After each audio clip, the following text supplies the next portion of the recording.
Good morning, good afternoon, everyone, or good evening. But for me, it's like midnight here in Melbourne, Australia. And welcome to today's panel, the Augmented HR Leader, developing tech-savvy strategies for the future of work. I'm Rod Hutchings. I'll be the moderator for today's amazing conversation.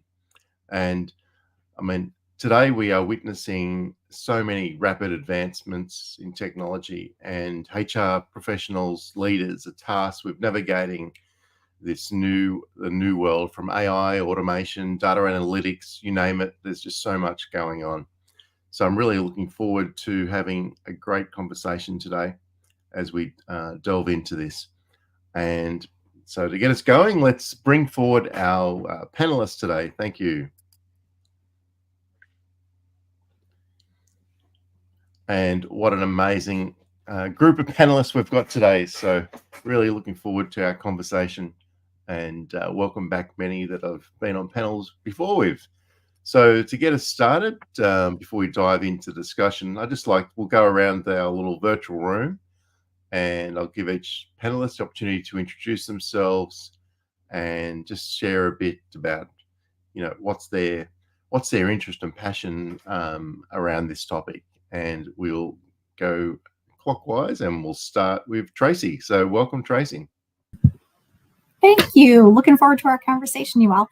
My name's Tracy Brower. I'm the Vice President of Workplace Insights with Steelcase and a senior contributor to Forbes and Fast Company. And I've written a few books. The most recent is called The Secrets to Happiness at Work, and have been working within an HR role for a couple of decades, I guess. This is especially interesting because of all of the tech revolution. I think we have traditionally seen when we have a revolution in technology, it can change certain sectors of the population, certain industries more than others, but this is going to be so ubiquitous and will absolutely change the game in terms of how all of us do our work. And paths lead back to HR as we're thinking about work models, work approaches, support for work, catalyzing work, and catalyzing the best work. So looking forward to our conversation. Thank you, Tracy. And welcome, Raji. Hi, thank you, Rod. And this is a wonderful panel. I'm really looking forward to this conversation. My name is Raji Ramanan, and I have been in HR 28 years now, worked in 17 countries across 8 industries. And now I'm part of a consortium consulting group called Strategic Solutions. And we do some very interesting work on organizational development, change management, and leadership development. I'm also an executive leadership coach. So, a lot of fun work with multiple organizations. And hey, today's topic is the topic of the day when we are trying to talk about agile leadership and how we in HR need to be agile to meet the need of the future. We can't really get left behind. So this is the augmented HR leader. What a wonderful topic. It's something we can't run away from. We have been trying to. I get the sense the last 10 years, we've been pushing back on technology and have been a follower, but I would say a slow follower, but now it's rapidly approaching us and there's no looking back. We just have to move forward. So I'm looking forward to our session today. Thank you. Thank you. And yeah, I think you're absolutely right. We've definitely got to take the lead. And so, welcome, Susie. So, from a different part of the world, I think. Yes, thank you, Rod. So I'm Susie Lewis. I'm ringing in from Southwest France. I am Managing Director and founder of Transform for Value, where we help to equip both organizations and leaders around more collaborative and more inclusive workplaces. So agile ways of working, coaching, leadership development, but above all, trying to constantly bridge this gap between digital and human, which is moving very quickly thanks to digital and less quickly because humans move less quickly. We'll come to that later. So thrilled to be here. I'm also an executive fellow for the Centre for the Future of Organisations in the Drucker School of Management, Claremont, where we look at all these questions, including business ecosystems, leadership skills for leading business ecosystems, and what does technology bring to that. So I'll stop there. But yeah, I'm excited for this conversation. Happy to be here. Thank you, and welcome, Susie. And next is Olga. Hi, I'm Olga. I'm based in the Netherlands. Happy to be here with all of you. And I'm focused on the future of work within HP and in the broadest sense. So where do people work? Why do they work? How do they work? With whom do they work? And many other dimensions. And I think this is an excellent time to look at all those dimensions and see what are human aspects that will influence those dimensions, but also what are the technology aspects that can make work better. Because I think that's at the end where I get really passionate about how can we make sure that people do their best work and feel their best when they are at work. So if technology can help in that area, I think let's go for it. That sounds great. And boy, we have quite an international panel today, which is amazing. And last but not least, how are you, Cipra? Thank you very much, Ron. And I'm going to start out with saying hello, fellow HR hackers. So I think just putting more emphasis on the topic that we're going to discuss today, which I think is going to be relevant to all of our careers going forward. So my name is Ciprian. I'm dialing in from London, UK. So to Rod's perspective, we are all over the place as joining this international panel. In my day-to-day job, I head up the global people programs and analytics function for an organization just shy of 30,000 people globally. We do a lot of technology and innovation as part of our work. But in my spare time, and I've been doing that for just over a decade now, being fascinated about the future of work and what that means for all of our jobs. What does it mean for HR and organizations going forward? So been dealing with HR transformations and looking at roadmaps, looking at whether AI and technology is going to take over our jobs or whether it's going to enhance and transform our jobs altogether. So really keen to contribute to this panel for today. All right. Excellent. All right. What a great panel that we have today. and what a great topic. So to get us started, so there's a lot actually in the title for the panel, and I thought we'd start just by what we mean by the future of work. So I'll come to Tracy to start us off on this, and just really it's about, what are the major issues and elements or contexts that are driving the whole future of work. I think we've probably touched on some already, and then how's technology reshaping our understanding of the traditional HR functions. So over to you, Tracy, to get us going.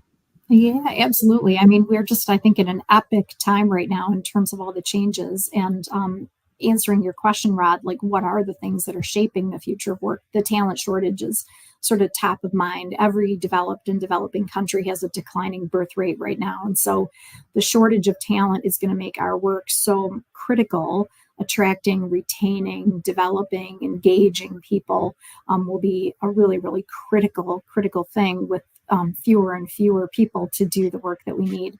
I think the other thing that's really critical right now is the new landscape of work. Remote and hybrid work globally have been, increasing slowly over time, but obviously those were accelerated and amplified over the pandemic. And while many organizations are kind of back to the office more frequently, we can count on some level of hybrid and different models of work going forward, which again makes our work so important in terms of how we engage people to do their best work no matter where they are. I think another thing is well-being. We have kind of an epidemic of loneliness. We have an epidemic in terms of depression, anxiety, and well-being issues.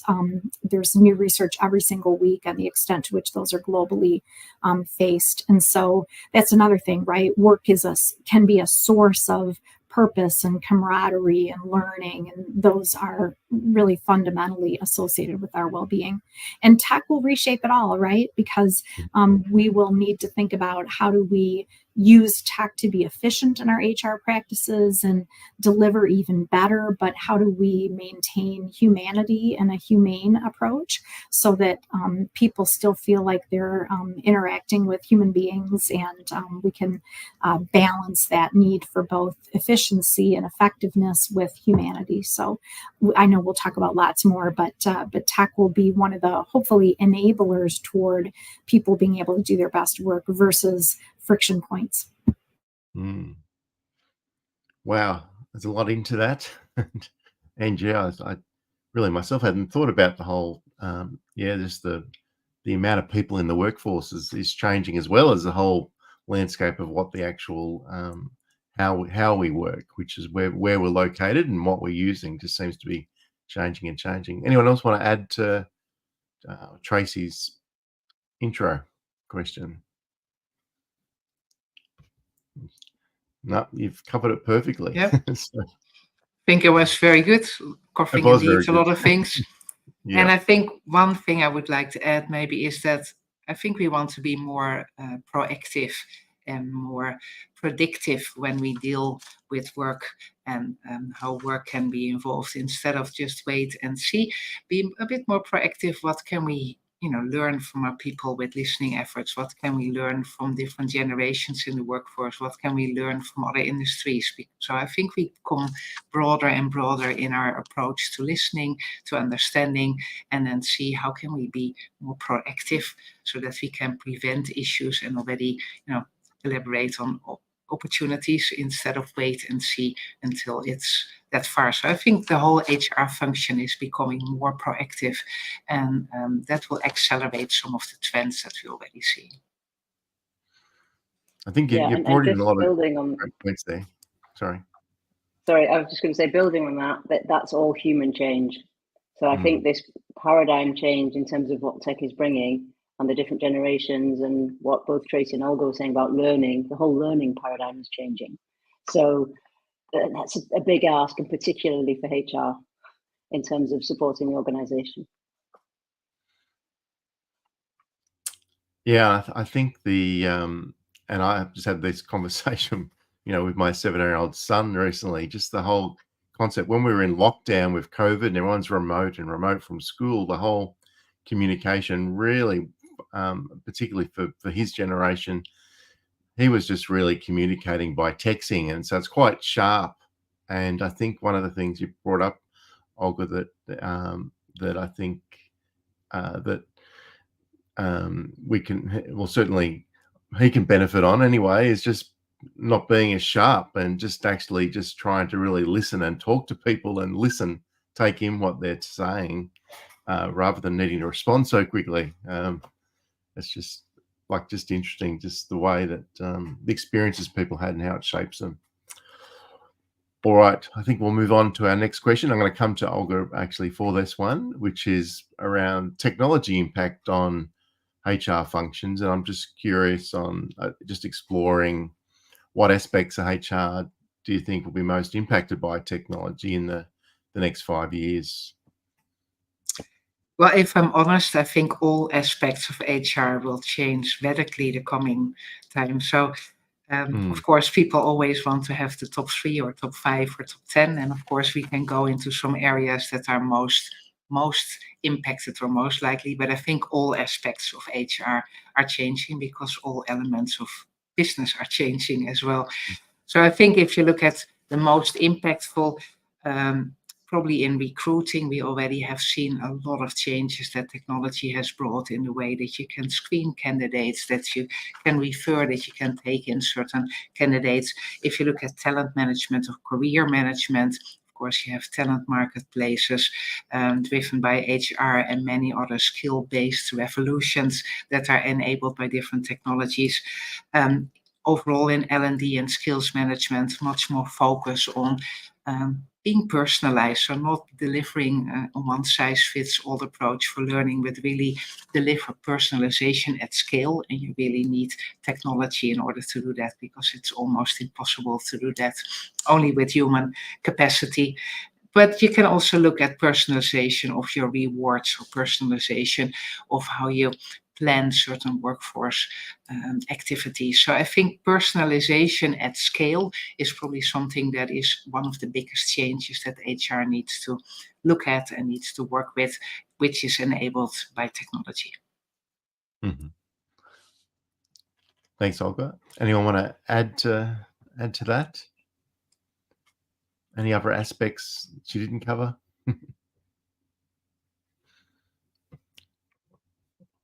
All right, I'll move on then. And I'll just ask a follow-up, is like, what specific technologies do you believe, and this is to anybody, that will have the most influence on HR functions? And Olga mentioned recruitment. There's also performance management. And then a key one, I think, is about employee engagement. How do we engage our employees better? How can we use technology to help us do that? Has anyone got some thoughts on that? Yeah, I agree. Engagement will be critical. And there are so many organizations right now with technology that's meant to be an engagement platform where we're communicating with each other and building relationships through technology, or we're looking at our well-being and getting points for activities that contribute to our well-being. So I think that some of those are the case, but those are probably more superficial. I think more significant will be things like AI that's able to capture our patterns within organizations about hiring and promotion, and therefore help us look at equity more holistically.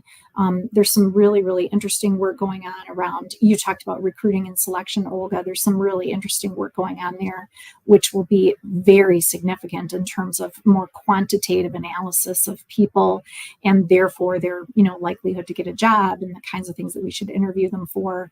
I mean, one of the really interesting places that some countries are going with AI is toward social reputation scores, which could affect, how much am I going to get paid, and am I going to get the new opportunity, which, those paths lead back to HR as well.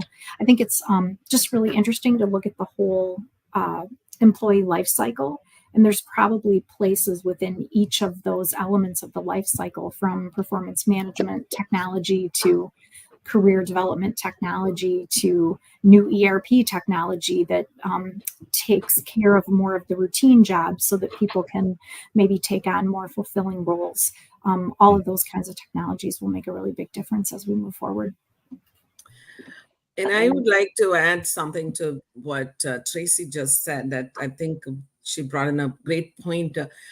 The big question there is, how do you differentiate what parts of HR overall responsibility tasks can be powered or fueled by AI, for example, or ChatGPT.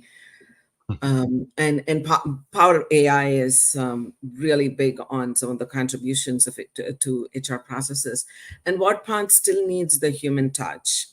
If you take, for example, performance management, there's a question now from the audience.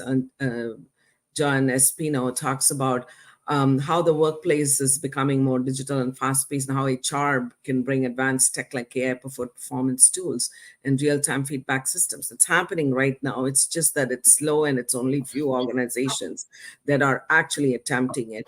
I'm part of a big initiative for a client organization where we are doing the same thing they actually did. They are a healthcare company, and they actually are specialized in home care. And I was inspired and motivated by the work they did with the nurses, which is their main population, because the nurses serve their patients.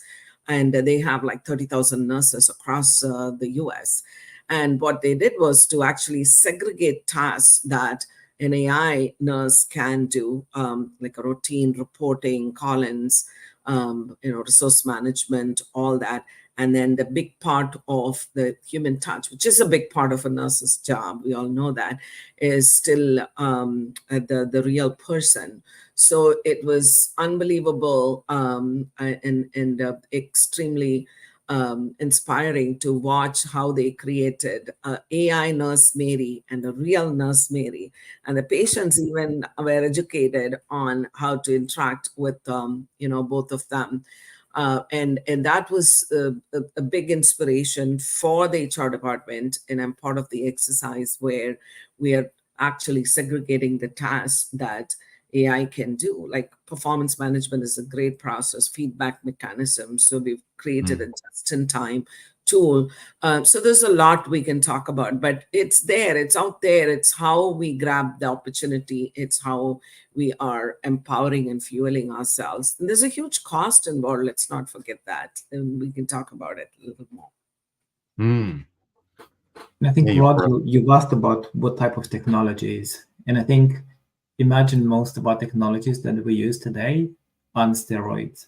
So whether it's your engagement platform, starting to do much more of just engagement, and there's behavior analytics, or there's ecosystem scanning, where we're looking at work patterns and where people feel more productive in the morning or in the afternoon, or how do they connect with their colleagues. Like, imagine all of that on steroids. So all of the technologies that we're using today in workplace and in HR are starting to have more augmentation of advanced technologies, in whether that is AI or blockchain or anything else, that almost like expedite the way your transition to the new world is going to look like.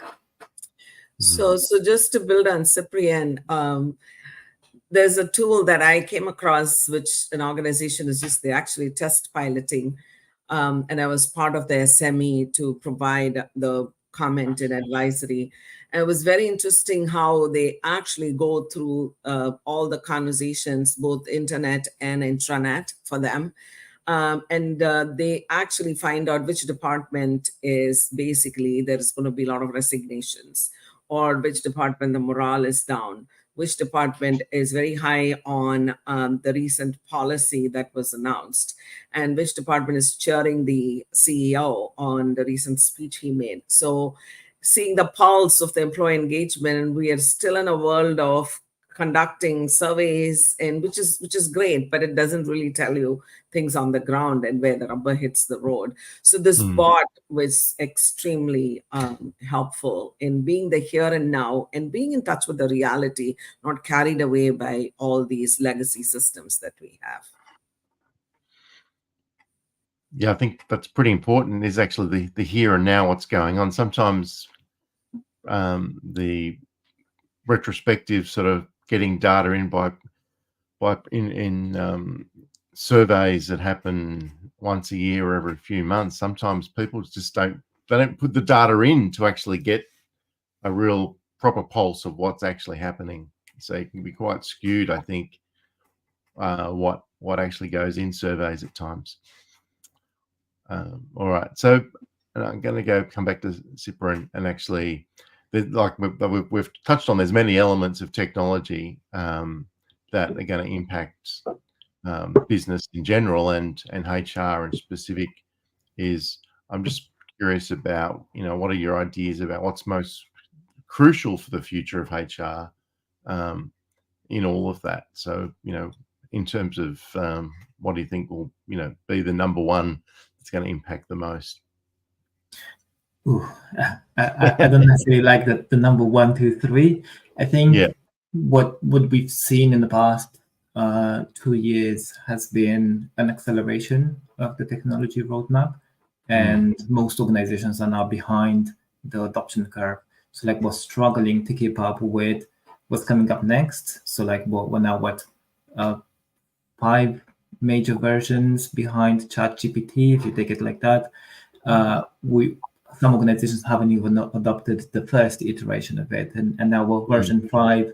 After each one of these versions have had like sub versions of like 4, 5, 6 of them. So like we're struggling to catch up with the technology advancements, and that will be constant from now on. So do not expect that any organization is going to be on the pinnacle of what the technology is able to offer.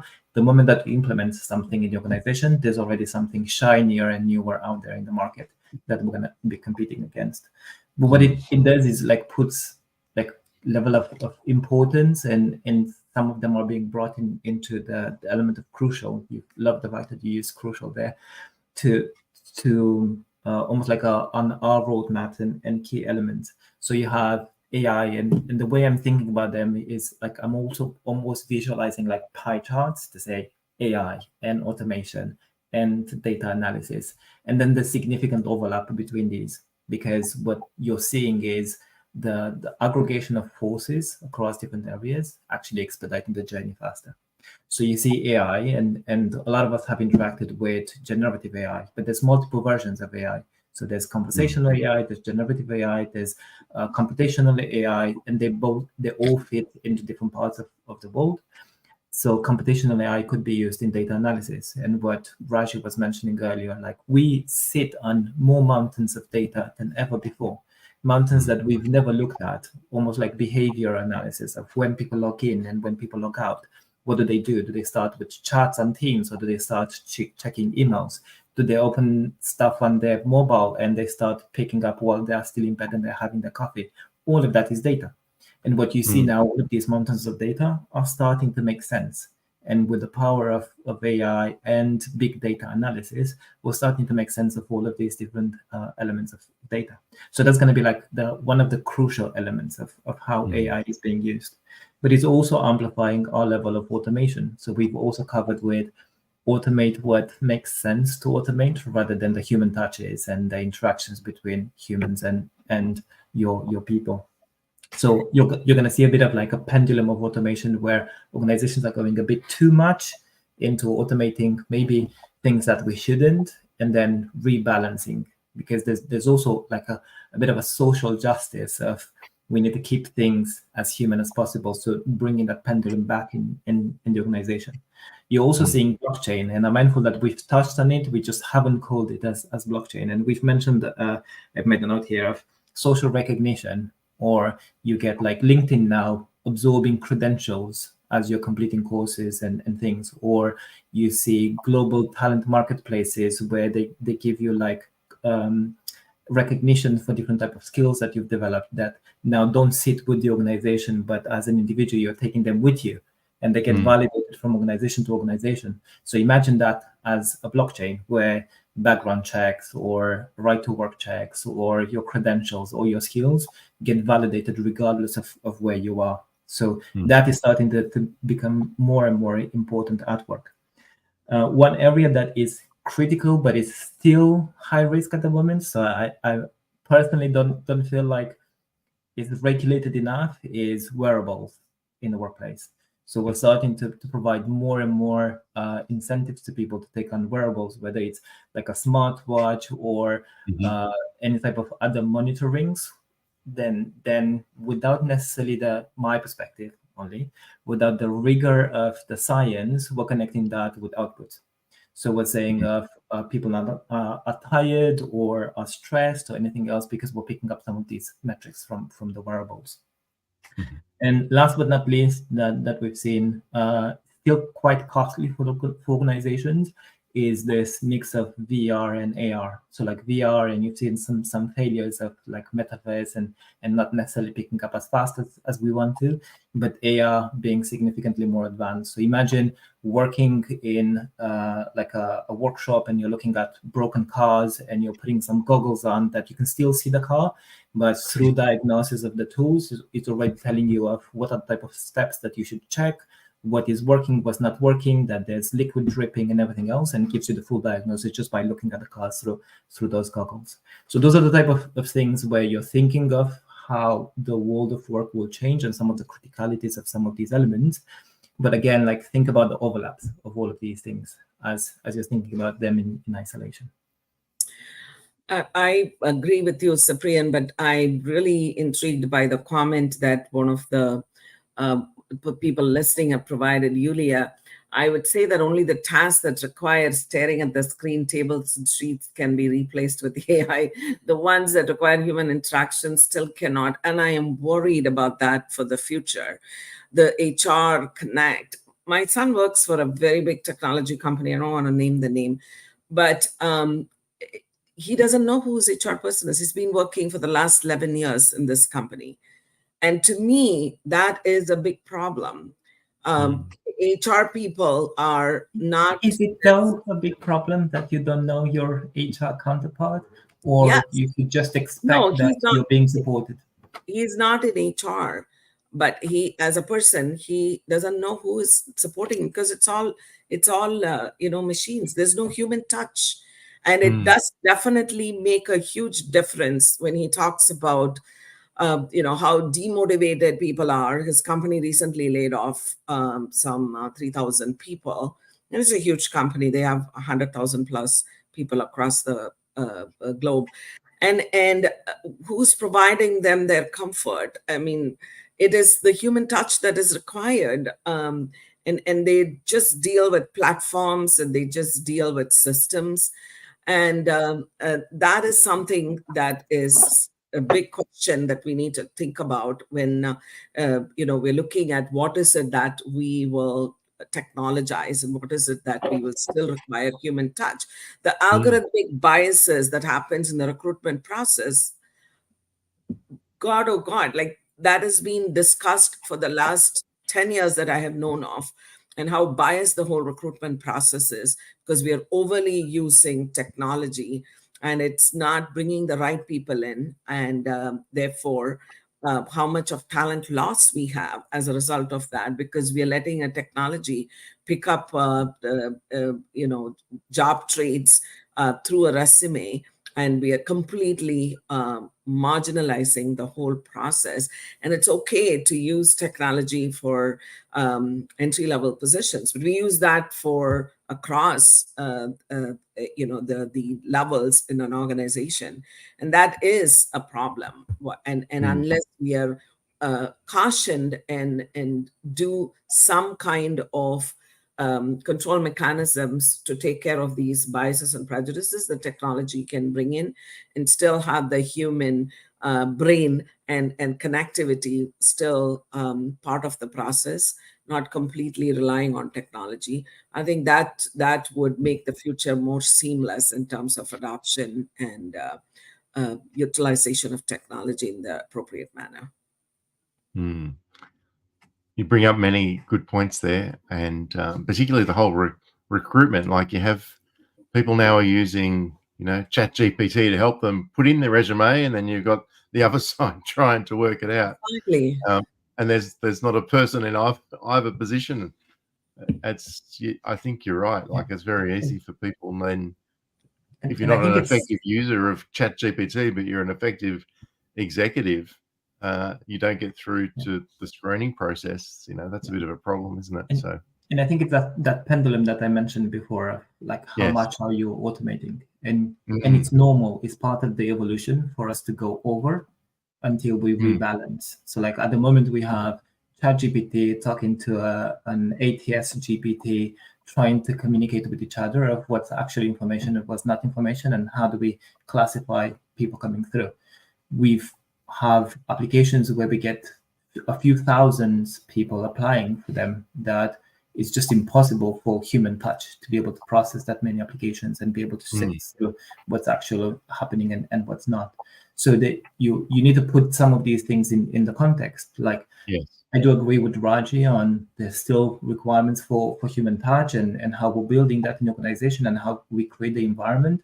I don't think people should be handheld by HR teams. I think there's elements of, yes, there's a need of me having some difficult conversations or some emotive conversations where I will require HR. If I need a pay slip or an information of holidays and how should I book them, I would rather do that through technology rather than have someone in HR just do that for me. Mm. Yeah, I think you're right. This whole pendulum is a big thing to. I mean, I've done trials with my own self and my own biases where I've gone to a meeting and I've recorded the meeting, and then I use AI to tell me write notes, but then I've also written notes at the same time, and I just find sometimes my own biases of when I go into the meeting, of what I want to listen to, I write down, but then I miss some parts. Is what one just a little personal anecdote of what I've noticed with myself. So sometimes technology can actually help, get the full picture. But I think one of the most crucial elements, coming back to the original question, that I think is also about, it's just getting the right data. So data is sort of required for whether it's AI automation, data analytics, and getting the data in that you're going to be able to use for your business. Getting that right is a really crucial element, I think. And an example that I had at my previous company was that, we were looking at data of, again, what people were doing, but what we then noticed is that a certain generations were using the tools more, and so you could look at what their work patterns were better by looking at their use, by looking at the tools, whereas the generation more like my age, we were talking more, and so our data wasn't in a tool in the same way. So you actually didn't pick that up, but didn't mean we weren't working and being effective. It's just the way we were working. There was just a difference, and that then made the reporting, biased. Actually, a bias was around just the age of people and how people were operating differently. All right, I can't believe we're at 35 minutes into this conversation already, and we're not even halfway through the questions I was aiming to ask. So I think we'll move on, and I'm going to come to Susie now, and we're going to just talk about, I guess, developing tech acumen in HR leaders, because this is definitely all coming to us. We'll probably use a whole lot of terms that some people mightn't even be aware of yet. So I guess the question is what does being tech savvy mean for HR leaders? And I think, like, most people have heard about ChatGPT, but I think it goes much well beyond that. So what's the implications of that for HR? And over to you, Susie. Thank you. And I think I could just build on the last part of the conversation we've been having. That for me is being tech savvy. So yes, it's understanding technology. I don't have to know how it's coded, but I do have to understand what it does in my organization, which means the clarity. What data do we need? Why are we inputting it? And what are we going to use it for? So I need to understand that and the evolutions of what's coming around the corner, generative AI or AR, VR or anything else. So I need to keep myself up to speed with that. But that's only not even half of being tech savvy for me. So that's the first part, is I know what technology is coming in. The second part is I understand the human being. So I understand that we all need connection. I understand that how humans react to change. I understand that, to pick up Joan's point in the comments, that everybody's overwhelmed and everybody's on 24/7. So if I don't understand the technology you're putting in, and I don't understand what it means for my people, and I don't understand what to do with it, that is a lot of overwhelm for an individual leader, but even for a team. So I think it's clarity of data input, where it's coming from, what you want to do, understanding the technology, understanding the context that you're putting it into. Am I putting it into a production line? Am I putting it into a sales team? Am I putting it into a retail department? All those have different contexts. And then the connection part, because I think we need to be intentional about what keeps us connected as humans and how this technology can enable that. So all the pulse surveys, organizational network analysis, the semantic analysis we can get on how we collaborate, why we collaborate, when we collaborate is absolutely brilliant as an input. So I think for me, tech savvy is understanding the landscape.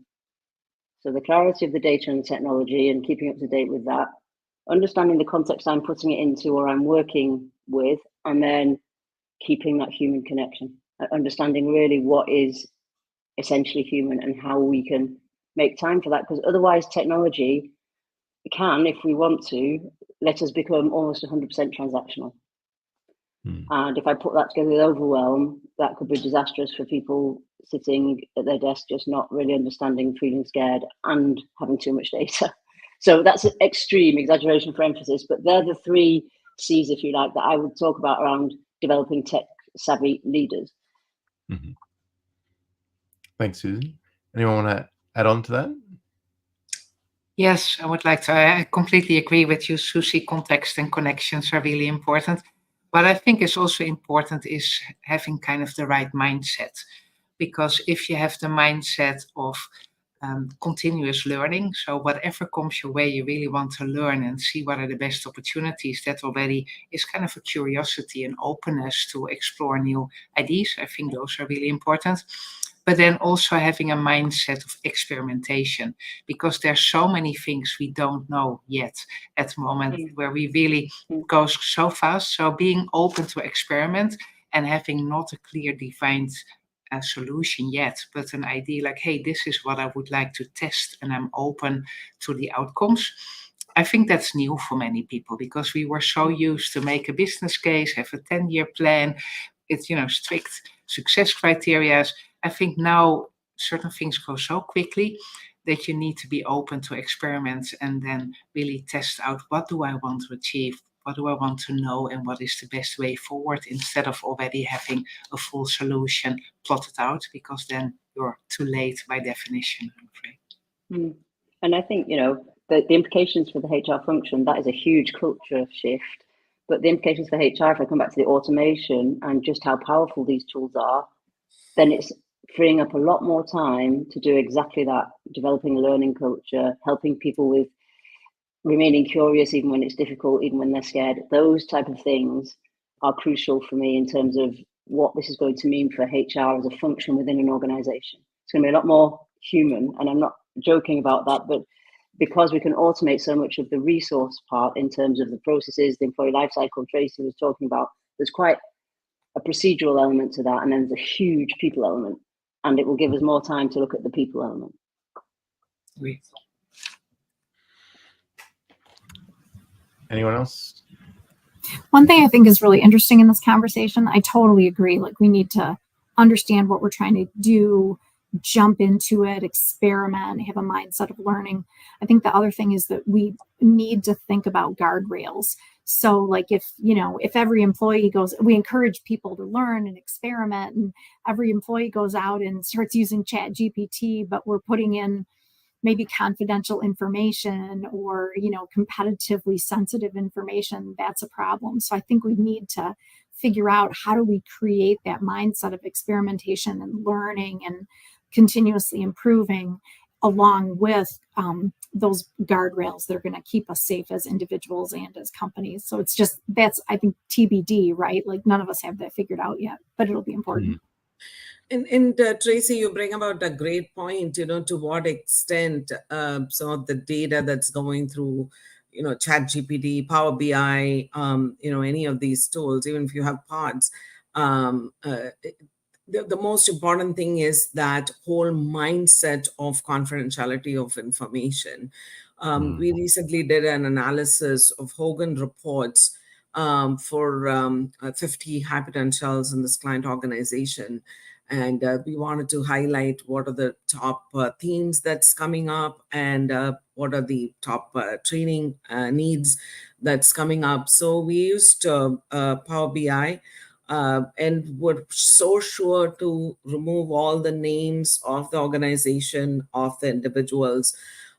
So I think it's possible to do that, but there somebody has to be there, to your point, Tracy, to actually be the conscious provider and the person being the guardrail post, So that's very important, because we don't know who's going to do what with that data. Same thing with sentiment analysis. If we want to do the sentiment analysis, and there's a lot of names and references that needs to be removed, so that we are not compromising confidentiality.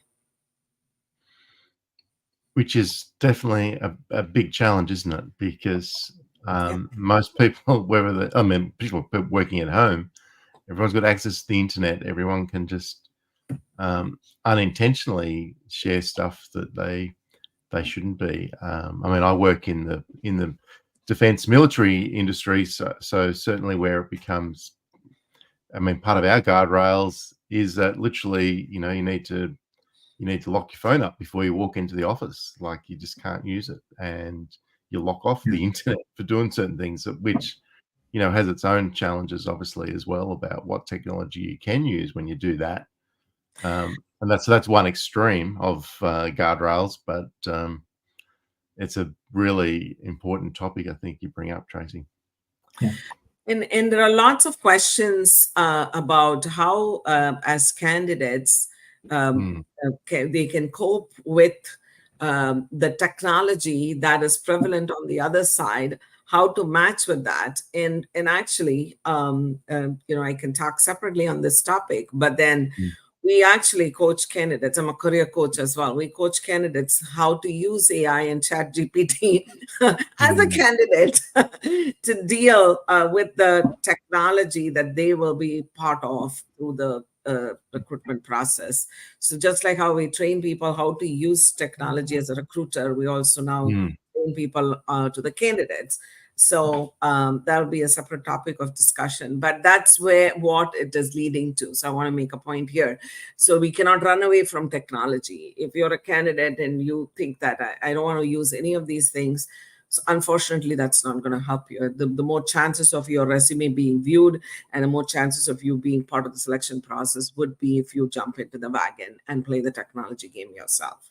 But I think that with that, is that you've got to, again, it needs the data.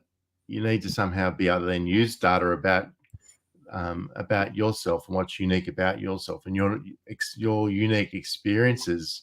Because I think a risk with it that at least I've seen is sometimes you can get all these resumes that all look the same, because people have just essentially taken, this is the job spec, and they get ChatGPT, provide me a resume that goes with that job spec, but you don't get a lot of flavor or differences. So it's quite a, again, it's quite a I think it goes back to how Susie started this conversation of, do we understand the HR technologies we're working with?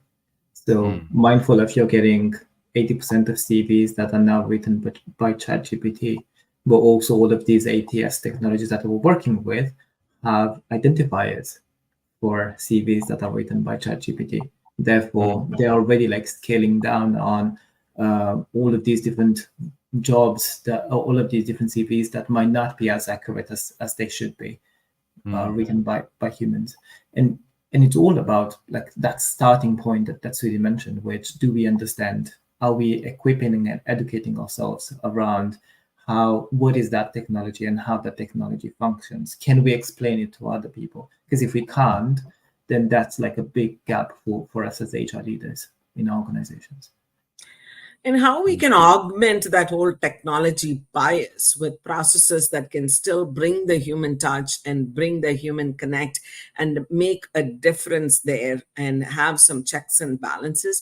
I think that's where the accountability and responsibility of HR lies, rather than leaving the technology rule. It needs to be technology for people and not the other way around, So sometimes I feel it is that in recruitment process was one of my pet peeves all the time. So whenever I headed the recruitment function, I would insist on the recruitment team to have the human touch. I mean, not just to have the scanning and all these, ATS tools that we have determine what is it that we are going to do with these set of candidates, still bring the human touch. So as part of the process, we would do what we call it as an intake, call with the candidate by the recruiter, where the candidate is walking the recruiter through the resume and not just do the screening as a basic kind of approach normally people do, like a little bit more at the intake process. And we train the recruiters to make notes, to ask challenging questions, and then also to leave questions for verification for the interviewer or the hiring manager subsequently. So for example, the recruiter would say, hey, the person did not explain properly why the person had this gap of 4 years. This is a qualified candidate, but this is something we want to emphasize on during the interview process. Or this candidate seemed to be biased with this aspect of the professional, functional aspect, whatever that is, and more to be probed at the interview process. So we train the recruiters to make those notes so that it is still, the recruitment process still has a human touch, and we're not completely relying on technology, which has its biases, and it's too hard to make a dent at the machine language processing itself. There's a lot of investment required to be there. It shouldn't be garbage in, garbage out, but ultimately a lot of processes are that. All right, I'm going to move us on because we're really running out of time. There's like 10 minutes left. So now what opportunities, I'm going to talk about now, what opportunities that HR professionals can gain from the fact we've had all this automation, generative AI. What does it offer in terms of, and I'll come to Raji, you on this one, about how does it offer HRs an opportunity to focus more on the human dimensions of work, and what does that mean for the future of work? I think I'll go back to my example. It's one of the things that I was very inspired about, how this big company, they have 30,000 nurses, and they wanted to augment how the nurse works. And with the nursing shortage all over the world, we know that, right? We want the nurse to actually do the actual things they need to do and that they are capable of, and not do mundane duties. So they really took the initiative of doing a task analysis of a nurse, and they segregated what are the types of tasks or responsibilities within their workflow that can be augmented by technology, what an AI can do, and what is still required. And there were processes where both were involved. There's an AI part that will do something. It'll do the initial analysis of the patient's issue, but then the actual prognosis or diagnosis will be done by the nurse. So there's parts which both of them do together. I think the more we spend time in doing this segregation, the more successful we would be in augmenting our day-to-day or our responsibilities more responsibly. Now, anyone else want to add on to this? Yes, I would like to. If we talk about the human part of it, I think personal preferences is really important, because you can do task analysis, you can assess analytically to say, hey, this could be something that I outsource or that I automate or that I stop.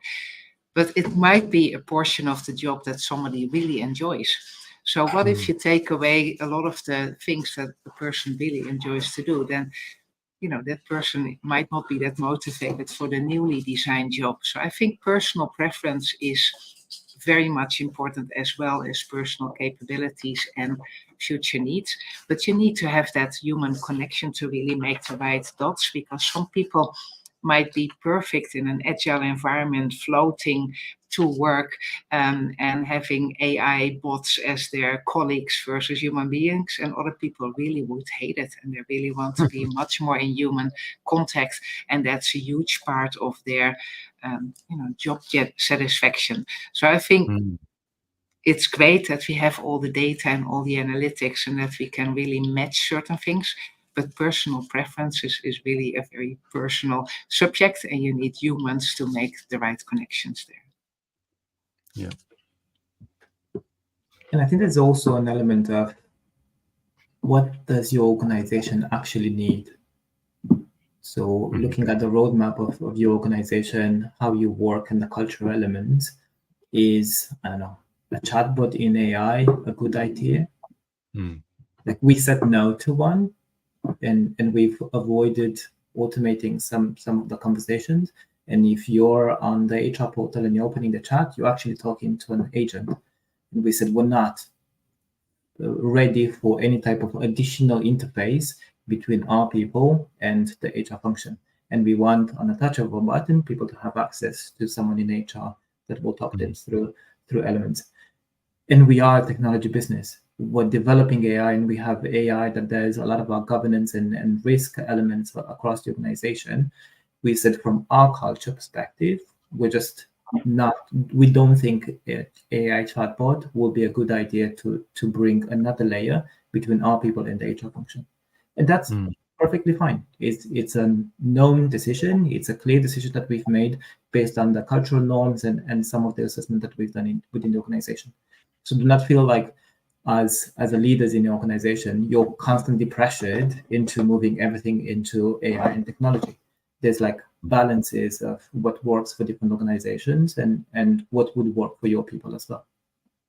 Yeah. And thank you so much for sharing that, because I think often it's a sort of FOMO race. It's like, oh, we need a chatbot. Everyone's got a chatbot. That has to be part of our AI strategy. And I love the fact that it's a tech company having that thought and saying, actually, no, we're not going to put an extra interface between this and this. So, and I think it's a great example of having to understand your context, what your cultural norms are, what suits your organization, and what is going to be the most suited to your population. Of course, it's not one size fits all, but thank you for bringing that up. I just think it's really important, because it's automatically, we need to do ChatGPT because everyone's doing ChatGPT. We need an AI strategy because everyone needs an AI strategy, which is probably true, but it's not necessarily a chatbot for HR.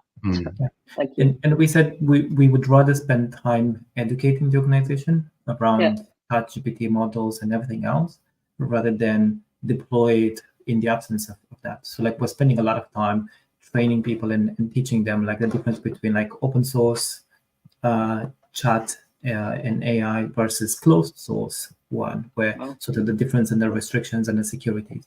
But that's the approach that we've taken, where we would rather use and divert our effort in that direction. Yeah, so you're already integrating Tracy's guardrails. I think it's really interesting. Thank you. All right, I'll move us on. So again, most of our audience are HR professionals. How can HR leaders help future ready themselves for this digital place we've been talking about? And I'll come to you, Tracy, to start us on this question. Yeah, I'll be brief so that everybody else has time in those last 4 minutes remaining. But I think a really big part of it is for us to try it, kind of step out there. The only way we're going to be able to incorporate it well is if we understand it well. And so I think we need to try a lot of different things with our goals in mind, not just trying willy-nilly. And then I think we need to measure and monitor and be able to continuously improve. I think one of the things we haven't said that's going to be critical is that AI won't take your job. Somebody using AI will take your job. So we need to understand that. The other thing that we know is new technology solutions and AI will take tasks. It won't take whole jobs. So I think a really big thing that we need to be ready for is rejigging job descriptions, rethinking upskilling, rethinking how we align people between their passions and the kinds of jobs that we have available, because there'll be a lot of reorienting in terms of how those responsibilities fall. And I love that. And I think it matches that first element in the title of the session, that augmentation rather than just replacement of roles and people. So how do we use technology to augment and to like outsource some of the repetitive tasks that we're doing, some of the potentially not necessarily value adding as part of our job. from my perspective and sort of my advice to the HR hackers that are listening in is almost like think about yourself as being a scientist. So put your lab coat on. What are the type of things that you can prototype? What are the hypotheses that you want to test? How do you use like a control group and like a prototype and a test environment, like safe environment as well? So don't try to break your organization or put, I don't know what, personal confidential data, your exco payroll into outsourced models, and play with that to like understand it, one, for yourself, and then secondly the readiness of your organization around some of these models as well. So think about yourselves as being scientists. Like I think Tracy just shared all of those steps with your prototyping, your testing, your monitoring, your evaluating at the end. Those are the steps that you should follow. And if I build on that, I would say become a behavioral scientist as well. So once you've got that understanding, what does it mean for the way we act and interact, and what does it mean for the way we collaborate? And there will, to come back to Olga's point, there will be personal preferences, and there will be things that are more effective to some people than others. But we need to make sure that everybody's able to connect on a human level. And I think that's the second part of the equation. So we've had the first part of Augmented HR Leader, and now we're developing tech-savvy strategies, is around equipping people intentionally, and for them to intentionally equip themselves with, this works for me. If that's going to automate that, then let's do this. Or I can develop more time with my team around really understanding how they feel about what we're putting in place, and therefore what it means, because that technology will change more quickly than the human gets used to it. So that's a really important cycle, I think. Olga, what do you think? I agree with all the former speakers, so I will not repeat it, but I think what I would like to add is listen to concerns in the organizations, take them seriously, address them, discuss them, but also share success stories, because sometimes people are really afraid of what's to come, and some successes can broaden their perspective and see things in a different context. And Raji, what's your addition to this? I think the most important thing here is orientation. I would go back to what Cyprian talked about earlier, is what is technology for us, and where is it needed? How can we introduce it, still keeping the human element, and training and orienting people on that who are the actual users. It's not for us, it's for the people. And that's probably what we need to keep in mind. Technology is for people and not the other way around. Well, I've remembered another one, if I can add it in. So I think we've spoken about bias in technology, but remember that bias comes from people that have been coding and modeling that technology. So we have a bias. We have bias looking at that, is how do you bake like a de-biasing or like checks and balances in some of the decisions that you're allowing technology to make for you. All right. Well, I'd like to thank everyone. We've come to the end of the hour. It's been a very quick conversation. There's a lot more to talk about it, and I guess we've got a whole another month of talking about AI. In fact, is the next month of October of panels. So come to those and learn more as well. So I'd like to thank everyone, and thank the people who joined in. Thank the panelists. Great conversation. So bye for now. Thank you. Thank you. Thank you.